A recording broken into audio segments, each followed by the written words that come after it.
지난 몇 년간 나는 급격한 체중 증가와 함께 소화 문제가 생기기 시작했다. 처음에는 단순한 소화 불량이겠지 무시했지만 시간이 지날수록 증상이 극심해졌다. 복통과 속쓰림은 일상이 되었고 결국 병원을 찾을 수밖에 없었다. 병원 검사 결과 비만과 건강하지 못한 식습관이 나의 위장을 점점 악화시키고 있다는 사실을 알게 되었다. 의사 선생님은 친절하게 나의 식습관을 중요시 여겨야 한다며 어떤 식품들이 위장에 나쁜 영향을 끼칠 수 있는지를 설명해 주셨다. 나는 듣고서 깜짝 놀랐다. 내가 좋아하던 음식들이 대부분 위에 좋지 않은 음식들이었던 것이다. 특히 기름지고 매운 음식, 그리고 지나치게 가공된 식품들이 문제였다. 나는 이러한 음식을 매일같이 섭취하고 있었다. 그 중에서도 나의 최애 음식은 바로 패스트푸드였다. 햄버거, 피자, 치킨 등은 나의 필수 식단이었다. 하지만 이러한 음식들에는 과도한 포화지방과 나트륨이 함유되어 있어 위장에 상당히 무리를 주었고 소화기 건강을 악화시켰다는 사실을 깨달았다. 또한 음식을 먹는 시간과 방법도 문제였다. 나는 보통 늦은 밤까지 음식을 먹었고 천천히 씹지 않고 거의 삼키듯이 식사를 했다. 이러한 습관 역시 위장 건강에 악영향을 미쳤다. 변화가 필요하다고 결심한 나는 건강한 식습관을 갖기 위해 노력을 시작했다. 첫걸음으로 아침을 거르지 않고 규칙적으로 세 끼를 챙겼다.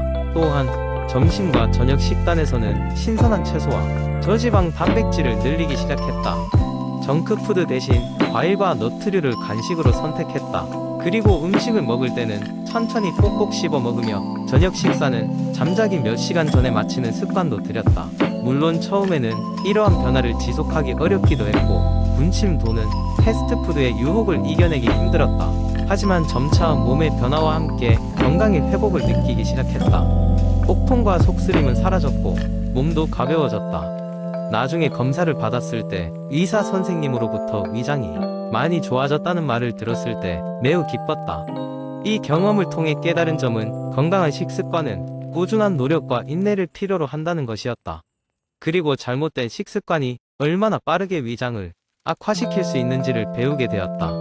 이제 나는 이런 식습관이 단지 다이어트가 아닌 건강을 지키기 위한 필수적인 삶의 스타일임을 이해하게 되었다. 지금은 누군가 나쁜 식사가 위장에 얼마나 큰 악영향을 미칠 수 있는지 묻는다면 나의 경험을 들려주며 건강한 식습관의 중요성을 강조할 것이다.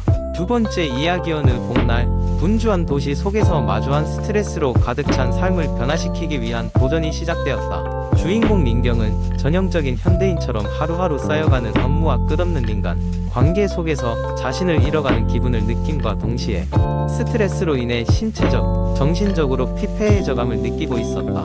결국 이런 자신을 위로하고자 스트레스 다스리는 천연요법 10가지를 적용하기로 결심하게 된다.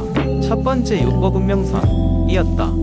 민경은 매일 아침 조용한 명상 시간을 가지기로 마음먹었다. 처음에는 잡생각을 없애기가 힘들었지만 점차 마음의 중심을 잡고 집중하게 되었고 그 결실은 마음의 진정으로 이어졌다.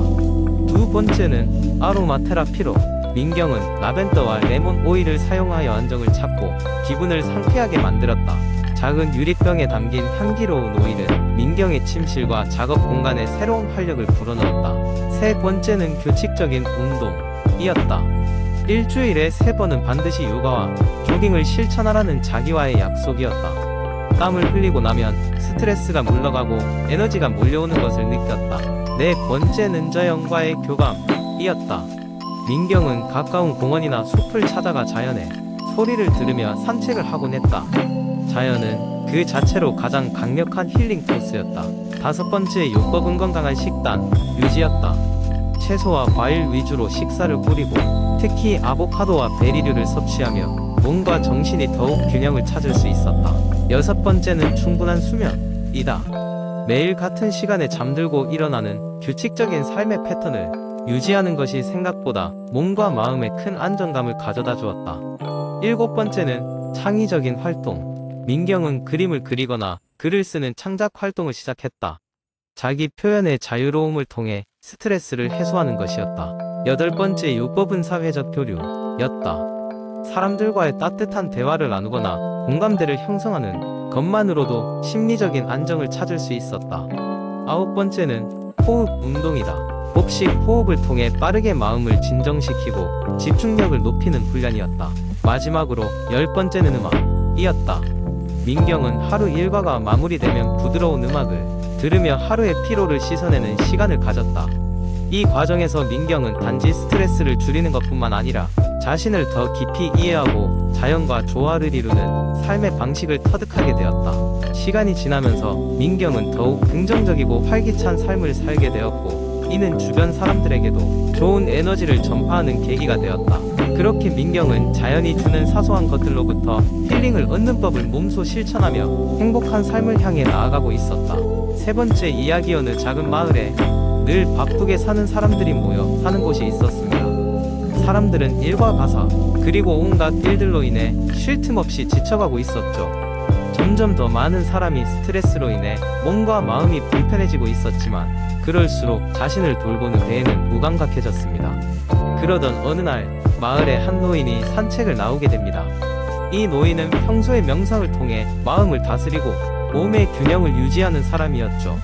노인은 주변을 둘러보다 신음하며 걸어가는 마을 사람들의 모습을 보았습니다. 사람들이 피곤해 보였고 어떻게든 그들을 돕고 싶었죠. 그래서 그는 마을 광장에서 작은 모임을 열기로 결정했습니다. 모임이 열리던 날 노인은 조용한 음악과 함께 시작했습니다. 그리고 마을 사람들에게 다가가, 여러분, 오늘 저는 여러분께 명상의 힘을 소개하고자 합니다. 명상은 우리의 마음을 고요하게 하고 면역력을 강화시켜 스트레스를 해결하는 데 큰 도움을 줍니다. 라고 말했습니다. 이에 몇몇 마을 사람들은 처음에는 반신반의하며 호기심 가득한 눈빛으로 노인을 바라보았습니다. 그중 한 젊은 엄마는 호기심에 질문을 던졌습니다. 명상이 정말로 면역력을 강화할 수 있다는 것이 사실인가요? 아주 복잡한 것일 것 같은데요. 노인은 미소를 지으며 설명했죠. 그렇습니다.